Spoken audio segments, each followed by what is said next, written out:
तू doctor जरी असलीस तरी आपण जेव्हा पेशंट होतो तेव्हा आपण तीच गडबड करतो. इचिंग म्हणजे खाज सुटणे ही गोष्ट जी आहे ना ती व्हजायनल इन्फेक्शन आणि युरिनरी ट्रॅक्ट इन्फेक्शन ह्याच्यात गल्लत होते. खूप जणं सांगतात की लघवीच्या ठिकाणी खाजतंय, मला युरिन इन्फेक्शन झालं आहे.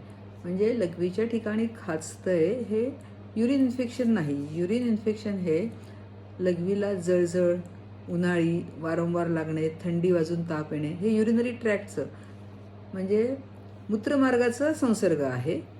आणि जे इचिंग ही टिपिकल जी कंप्लेंट असते ही 90% योनी मार्गाच्या इन्फेक्शनची असते आणि त्याच्यातल्या 99% फंगल इन्फेक्शनची असते.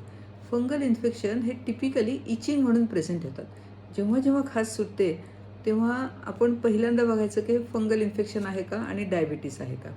आता तुला दिसतंय ते कॅन्डिडियल व्हल्वोव्हाजायनायटिस म्हणजे हे पुरुषीजन्य आजार आहे. आता आपण एवढे हेल्दी आहेत, आपण डॉक्टर आहेत, आपण स्वच्छता पाळतो, पण म्हणून आपल्याला बुरशीजन्य आजार होणार नाही असं नाही. वाढणारा उन्हाळा, एका जागी बसून राहणे, खूप घाम येणे किंवा काही निमित्ताने प्रतिकारशक्ती थोडीशी कमी होणे, डायबिटीस नसला तरी तरी हे अपॉर्च्युनिस्टिक इन्फेक्शन डोकं वर काढतात आणि अक्षरशः एका गोळीत बरं वाटतं. तू आणि तुझ्या मिस्टरांनी दोघांनी एक एक गोळी आज घ्यायची.